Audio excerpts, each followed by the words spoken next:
The day I inherited Bella Vista Vineyard was the day my family showed their true colors. Not that I was surprised. The Rosses had always been more interested in wine profits than winemaking. But watching them see as Aunt Marie's will was read, I realized just how little they understood about her legacy. My name is Isabella Romano, and my aunt had just left me what my family called 40 acres of worthless grapes. What they didn't know was that those grapes were about to reveal a secret that would shake the wine world to its core. "This is ridiculous," Uncle Marco fumed, pacing the law office in his Italian leather shoes. Marie was clearly not in her right mind. The vineyard should go to someone who understands the business. By someone, he meant his son Anthony, who had spent the last decade trying to convince Aunt Marie to sell Bella Vista to a major wine conglomerate. She'd refused every offer, watching quietly as the vineyard's reputation declined, and its wines became, in critics' words, unremarkable. "The will is quite clear, Mr. Patterson," Marie's longtime attorney stated firmly. "Bella Vista Vineyard, including all property, equipment, and assets, goes to Isabella Romano. There are no conditions or restrictions. She's a librarian." My cousin Sophia scoffed, adjusting her designer sunglasses. What does she know about wine? More than they realized, while they saw me as the quiet bookworm who chose an academia over the family business, they'd forgotten who had spent every summer at Bella Vista since childhood, who had learned every aspect of winemaking at Aunt Marie's side, who had inherited her sensitive palate and love for the art of wine. Mary spent 20 years running that vineyard into the ground. Uncle Marco continued. "The soil's depleted, the vines are old, the wine is mediocre. Take our offer, Isabella. We'll give you fair market value, and you can go back to your books." I thought about the last conversation I'd had with Aunt Marie just a week before she passed. She'd been sitting in her study at Bella Vista, surrounded by old wine journals and vintage bottles. "Patience, my dear," she'd said, her eyes twinkling with that familiar mischief. "The truth, like the finest wine, reveals itself to those who know how to wait." "I'm keeping the vineyard," I said firmly, gathering the deed and other documents from Mr. Patterson. "You're making a mistake," Anthony warned. "That place hasn't produced anything worth drinking in 20 years. If only they knew." The drive to Bella Vista took 40 minutes, winding through the Sonoma Valley. The late afternoon sun gilded the rows of grapevines that generations of my family had tended. To untrained eyes, they might look neglected, even sickly, but I saw what Aunt Marie had taught me to see: vines that had been carefully stressed, forced to drive their roots deep into the mineral-rich soil. The main house was a rambling Spanish colonial, its white walls glowing in a sunset. This had been my sanctuary during childhood summers, escaping my parents' constant social climbing in San Francisco. Here, Aunt Marie had taught me that winemaking wasn't about profit margins. It was about patience, tradition, and secrets passed down through generations. Inside, everything was exactly as she'd left it. The kitchen still smelled of herbs and coffee. Her collection of vintage corkscrews hung on the wall. Her wine journals filled the study shelves, each volume meticulously documenting decades of harvests, fermentations, and blends. But something was different. On her desk, in the spot where she always laid out her daily work, sat a single key with a note in her elegant handwriting. "For Isabella, when you're ready to know the truth." I recognized the key's distinctive design. It was older than the others on her ring, its brass worn smooth by time. But I'd never seen her use it. A knock at the door interrupted my thoughts. Marcus Torres, Bella Vista's vineyard manager for the past 30 years, stood on the porch with a sympathetic smile. "Thought you might need some help getting settled," he said. I heard about the will reading. Marcus had been Aunt Marie's right hand, the only person she trusted completely with the vineyard's operations. He taught me about soil composition and root systems, while other kids my age were learning to ride bikes. "They think it's worthless," I told him, letting him in. "They can't understand why she'd leave it to me." Marcus's eyes twinkled, reminding me of Aunt Marie. "Your aunt was many things, but foolish wasn't one of them. Have you found it yet?" "Found what?" He nodded at the key in my hand. "That's not just any key. It opens something special. Something Marie said you'd know what to do with when the time came." I studied the key more carefully. Its head was decorated with a grapevine pattern, the teeth showing signs of age but still sharp. "The wine cellar?" I asked, "but I've been down there hundreds of times." Marcus shook his head. "Not that cellar." For the next hour, we searched the house methodically. Every room, every closet, looking for a lock that might match this mysterious key. Finally, in the study, I noticed something odd about the vintage wine map hanging behind Aunt Marie's desk. Moving it aside revealed a small door set into the wall, its lock green with age. The key fit perfectly. Beyond the door, a narrow staircase descended into darkness. The beam of our flashlights revealed stone walls lined with wine racks, the air cool and perfectly still. But these weren't ordinary wines. My God, Marcus breathed, examining the nearest bottle. Do you know what this is? I lifted my flashlight, reading the label. My hands started shaking. Chateau Lafite Rothschild, 1869. One of the rarest, most valuable wines in existence. And it wasn't alone. The cellar held hundreds of bottles, each one a legendary vintage worth more than most houses. This is impossible, I whispered. These wines, they're worth millions. Keep looking, Marcus urged. There's more. At the far end of the cellar, we found another door. This one opened into a small room that made me gasp. Lining the walls were racks of wine bottles bearing Bella Vista's label, but not from recent years.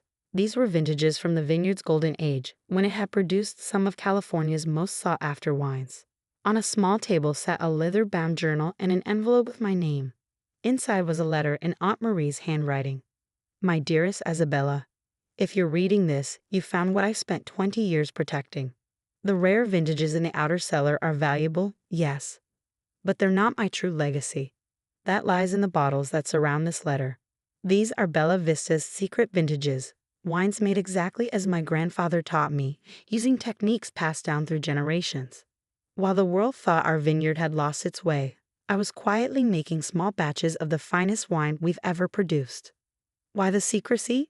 Because true winemaking, the kind that produces something transcendent, can't be rushed or commercialized. When your uncle and cousins pushed for higher production and faster turnover, I knew they'd never understand. So I let them think the vineyard was failing while preserving our real treasure. The wider cellar's contents will give you the financial security to run Bella Vista your way. The secret vintages will prove to the world that our winemaking legacy never died. It was just waiting for the right heir. You were always that heir, Isabella. You understand that wine isn't just about business. It's about passion, patience, and respect for tradition. Now it's your turn to carry our legacy forward. All my love, Aunt Mary. P.S. Check the last vintage in the rack to your right. I think you'll find it interesting. With trembling hands, I lifted the bottle sheet indicated. The label read Bella Vista Private Reserve 2019. Aunt Marie's final vintage before her death. She finished it, Marcus said softly. Her last masterpiece. She knew she wouldn't live to see it released, but she made it anyway. For me, I realized. She made it for me to release when I was ready. The implications of what we found were staggering. The rare vintages alone would make headlines in the wine world. But Aunt Marie's secret wines, they would rewrite Bella Vista's story completely. My phone buzzed. Uncle Marco's number. No doubt calling to make another offer for the worthless vineyard. I let it go to voicemail, my mind already racing with plans. What are you thinking? Marcus asked, recognizing the look in my eye. The same one Aunt Marie used to get when she was plotting something extraordinary. I smiled, picking up her journal. I'm thinking it's time to show the world what Bella Vista can really do. But first, we have some work to do. The next few hours would change everything. But that's another story, one that begins with a single decision. When to reveal the truth that would transform not just my family's legacy, but the entire California wine industry. The next morning, I sat in Aunt Marie's study reviewing her private wine journals. Each page revealed another layer of her brilliant deception, how she'd maintained two parallel operations at Bella Vista for 20 years. The commercial side produced decent but unremarkable wines, while her secret cellar housed masterpieces crafted using centuries-old techniques. The soil tests came back, Marcus announced, entering with a stack of papers. Just as Marie predicted, the vines aren't depleted at all. They're perfect for producing the kind of complex wines she was making in secret.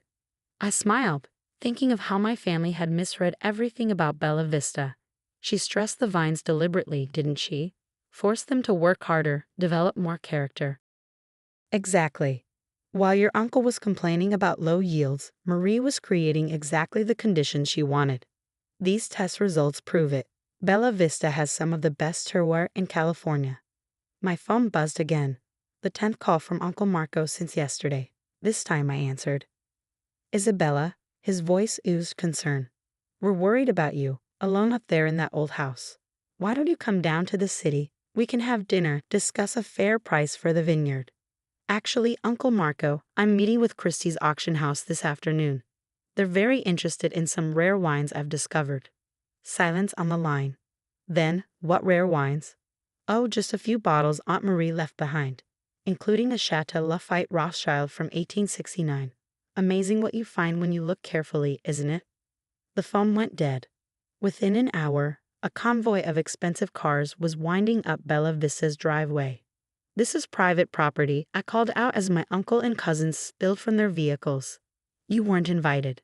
Private property. Uncle Marco's face was red. This is family property. If there are valuable wines here, they belong to all of us. Actually, Mr. Patterson's voice cut in as his car pulled up. Everything belongs to Isabella. I thought you might need backup, he added to me with a wink. What followed was the most satisfying hour of my life. We led them to the hidden cellar, watching their expressions change from skepticism to shock to naked greed as they realized what Aunt Marie had concealed. These wines, Anthony's voice shook. They're worth millions, I finished. And that's just the investment cellar. Would you like to see what else Aunt Marie left me? The secret room with Bella Vista's private vintages hit them even harder. Sophia actually gasped when she read the testing notes that proved these wines could rival the world's best. All this time, Uncle Marco whispered, while we thought she was failing. She was perfecting her craft, I said. Away from your constant pressure to sell out, to maximize profits at the expense of quality. She created masterpieces while you were counting dollars. We can still fix this, he rallied. As a family, we'll form a new company, market these wines properly. No, I cut him off. Aunt Marie left Bella Vista to me because she knew I'd understand what she was trying to preserve. This isn't about money, it's about legacy. You can't just shut us out. Anthony protested. We're family. Family? I laughed. Yesterday you called this place worthless. Called me incompetent. Now suddenly you want to be partners. Mr. Patterson cleared his throat. I have some additional documents you should see. Marie left very specific instructions about how these wines should be handled. The plan Aunt Marie had laid out was brilliant. The rare vintages in the investment cellar would be auctioned through Christie's, creating a multimillion-dollar endowment to support Bella Vista's true mission. Her private vintages would be released slowly, reestablishing the vineyard's reputation for excellence. More importantly, she documented everything, every technique, every secret that made her wines exceptional. Knowledge meant to be passed down, not sold to the highest bidder. The next few months transformed everything. The auction of the rare wines made international headlines. Hidden wine cellar yields million-dollar vintages. Wine critics flocked to Bella Vista when we released the first of Aunt Marie's private vintages. Extraordinary, Robert Parker wrote. A wine that challenges everything we thought we knew about California vintages, 100 points. The publicity revealed the truth about Aunt Marie's supposed decline. She hadn't failed. She'd chosen to step away from commercial success to preserve something more valuable. Each bottle we released proved that Bella Vista's legacy was stronger than ever. My family tried everything to gain control. They filed lawsuits claiming the wines were family property. They appealed to other vintners, trying to turn the industry against me. Nothing worked. Then came the day we released Aunt Marie's final vintage, the 2019 she'd made especially for me. Wine lovers and critics gathered in Bella Vista's courtyard for the first tasting. This wine, I told them, represents everything my aunt believed in. That true quality can't be rushed. That some traditions are worth preserving. That excellence speaks for itself. The response was beyond anything we'd imagined. Critics called it a masterpiece. A wine that will be talked about for decades. Orders flooded in from collectors worldwide. Uncle Marco showed up the next day, alone. I never understood her, he admitted, looking older and somehow diminished. I saw the declining sales, the lower production, and thought she was failing. I never realized she was choosing a different path. She tried to tell you, I said. All those times you pushed her to sell, to modernize, to focus on profits. She was trying to show you that some things are worth more than money. And now? What will you do with her legacy? I led him to the vineyard, where new vines were being planted using Aunt Marie's methods. I'm going to honor it, Keep Bella Vista small, focus on quality over quantity. Make wines that matter. You sound just like her, he said softly. Thank you. Bella Vista flourished over the next year, but not in the way my family had always pushed for. We produced limited quantities of exceptional wines, focusing on quality and tradition. The waiting list for our bottles grew longer with each release. Sophia eventually came to work at the Vineyard, surprised to find she had a talent for understanding wine once she stopped focusing on status and profits. Anthony opened a wine bar in San Francisco, proudly featuring Bella Vista's vintages. Last week, a young winemaker asked my advice after a tasting. Everyone says I need to expand production, focus on commercial success, she said. But I want to make wines that mean something. I showed her Aunt Marie's original wine journals, still kept in her study. Success isn't always measured in cases sold, I told her. Sometimes it's about having the courage to take the harder path, to preserve something valuable even when others don't understand. Marcus joined us, carrying a special bottle, one of the few remaining from Aunt Marie's private collection. Want to know the real secret? He asked, decanting a wine with practiced care. It's not about the wine at all. It's about understanding that some legacies are meant to be preserved, not exploited. The wine was perfect, of course. But more than that, it was a reminder of what Aunt Marie had really left me, not just valuable bottles or secret techniques, but the understanding that true worth isn't always visible on the surface. The vineyard continues to thrive, producing wines that honor both tradition and innovation. Uncle Marcos still visits occasionally, finally learning to appreciate wine for its own sake rather than its profit potential. And me?